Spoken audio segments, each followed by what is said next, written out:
Recipe নিয়ে চলে এসেছি, কিন্তু এই রেসিপিটা হচ্ছে মা ঠাকুমাদের রেসিপি। এইসব খাওয়া কিন্তু এখন বলতে গেলে উঠেই গেছে, কেউ এখন সেরকমভাবে এই রান্নাগুলো করে না। কিন্তু এই রান্নাগুলো খাওয়া যেরকম উপকার শরীরের পক্ষে, সেরকম কিন্তু মা ঠাকুমাদের হাতের রান্না খেতেও কিন্তু খুব সুস্বাদু হয়। তা আজকে আমি রান্না করব আমার ঠাকুমার হাতে থোড়ের ডালনা। তা দেখতে থাকুন থোড়ের ডালনাটা আমি কিভাবে করি, আশা করি ভালো লাগবে বন্ধুরা। জন্য নিয়ে নিয়েছি থোর কেটে নিয়েছি, দেখুন ঝিরিঝিরি করে একদম থোর কেটে নিয়েছি। আলুও ঝিরিঝিরি করে কেটে নিয়েছি একদম, একটু টমেটো নিয়ে নিয়েছি। আর মশলার মধ্যে নিয়েছি কালো জিরে নিয়েছি, একটু গোটা গরম মশলা নিয়েছি, একটু আদা নিয়েছি, তেজপাতা নিয়েছি, আর নিয়েছি কাঁচা লঙ্কা নিয়েছি তেল, আর নিয়েছি ঘি। চলো বন্ধুরা, কড়াই বসিয়ে দিয়েছি, কড়াইয়ের মধ্যে আগে দিয়ে দেবো তেল। এটা ঠাকুমারা রান্না করতে, ঠাকুমাদের তখন এই রান্নাগুলো খেতে কিন্তু খুব ভালো লাগে। তা আমি ভাবলাম ঠাকুমার হাতে এই রেসিপিটা আপনাদের দেখাই, আপনাদের যদি ভালো লাগে একবার ট্রাই করতে পারেন। আর এই থোর মোচা খাওয়া কিন্তু ভীষণ ভীষণ উপকার, এটা আর কাউকে বলতে লাগে না যে এর উপকারিতা কি। চল বন্ধুরা, প্রথমেই তেজপাতা দিয়ে দেবো, দিয়ে দিলাম গোটা গরম মশলা, কালো জিরা আর কাঁচা লঙ্কা।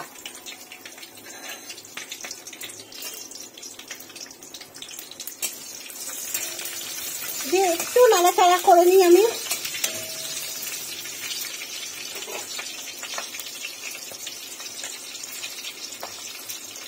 একটু নাড়াচাড়া করে নিলাম, নিয়ে দিয়ে দিলাম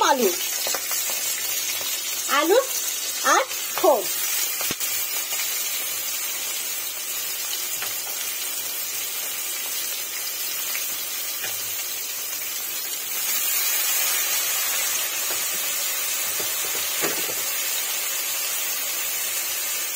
এবার দিয়ে দিলাম পরিমাণ মতন লবণ,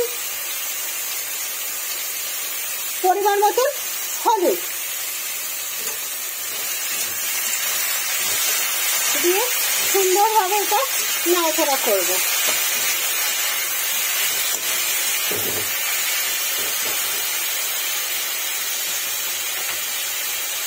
এর মধ্যে দিয়ে দেবো টমেটো, দিয়ে এবার নাড়াচাড়া করতে থাকি। ভাজা ভাজা হয়ে গেছে সরষেটা আমার আলুটা। এর মধ্যে দেবো আদা আমি বেটে দিইনি, আদা মিক্সি একটু এর মধ্যে ছিঁচে দিয়েছি।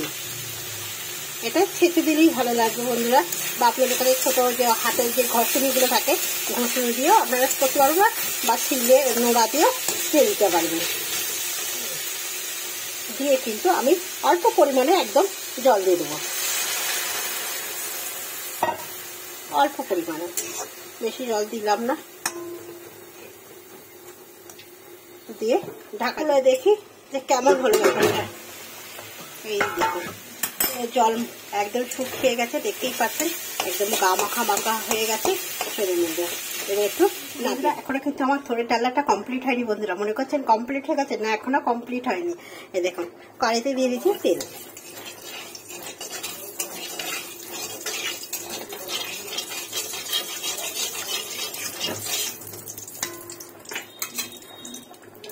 আর এই দেখুন ছোট্ট ছোট্ট বড়িগুলো দিয়ে দিলাম, দিয়ে সুন্দর করে লাল লাল করে বড়িগুলো ভেজে নেব। এই থোড়ের ডালনাটা খেতে কিন্তু দারুণ লাগে।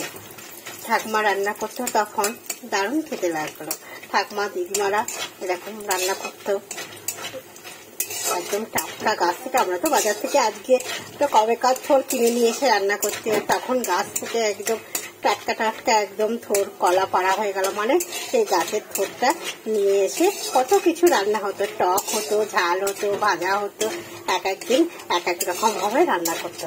আর খাওয়া তো শরীরের পক্ষে খুব ভালো। এখন তো থোর মোচা কেউ এই খাটনি কষ্টের জন্য কেউই খেতে চায় না বন্ধুরা, এখন দূর পরিশ্রমের ব্যাপার এগুলো করা, আর কেউ খেতে চায় না। দেখুন লাল লাল করে ভাজা হয়ে গেছে, এবার দিয়ে দেবো থোড়ের ডালনাটা, দিয়ে সুন্দরভাবে নাড়াচাড়া করে নেব। মোচা এইসবে কিন্তু একটু মিষ্টি না দিলে ভালো লাগে না বন্ধুরা, আমি একটুখানি মিষ্টির দানা দিলাম। আপনারা যদি পছন্দ করে দেবেন, না পছন্দ করলে দেবেন না, কিন্তু থোর মোচাতে একটু না মিষ্টি দিলে কিন্তু ভালো লাগে না, তাই না?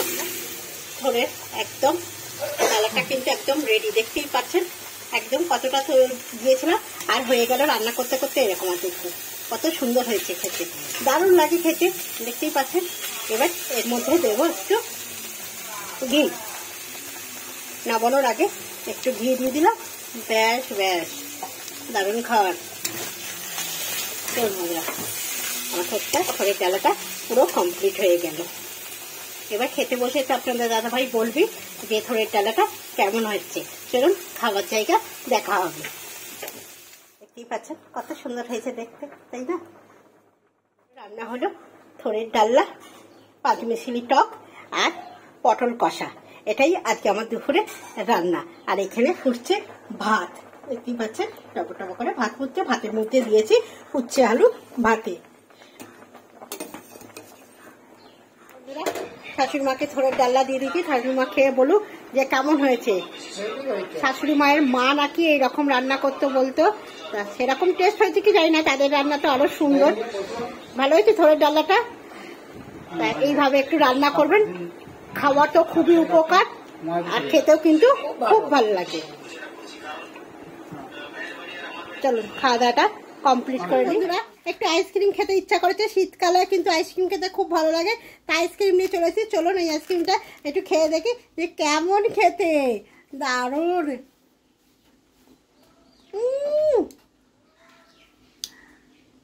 দারুণ খেতে কিন্তু আইসক্রিমটা, পুরো ম্যাঙ্গোর একদম ফ্লেভার আছে, ভেতরেও কিন্তু দারুণ খেতে। Happy happy.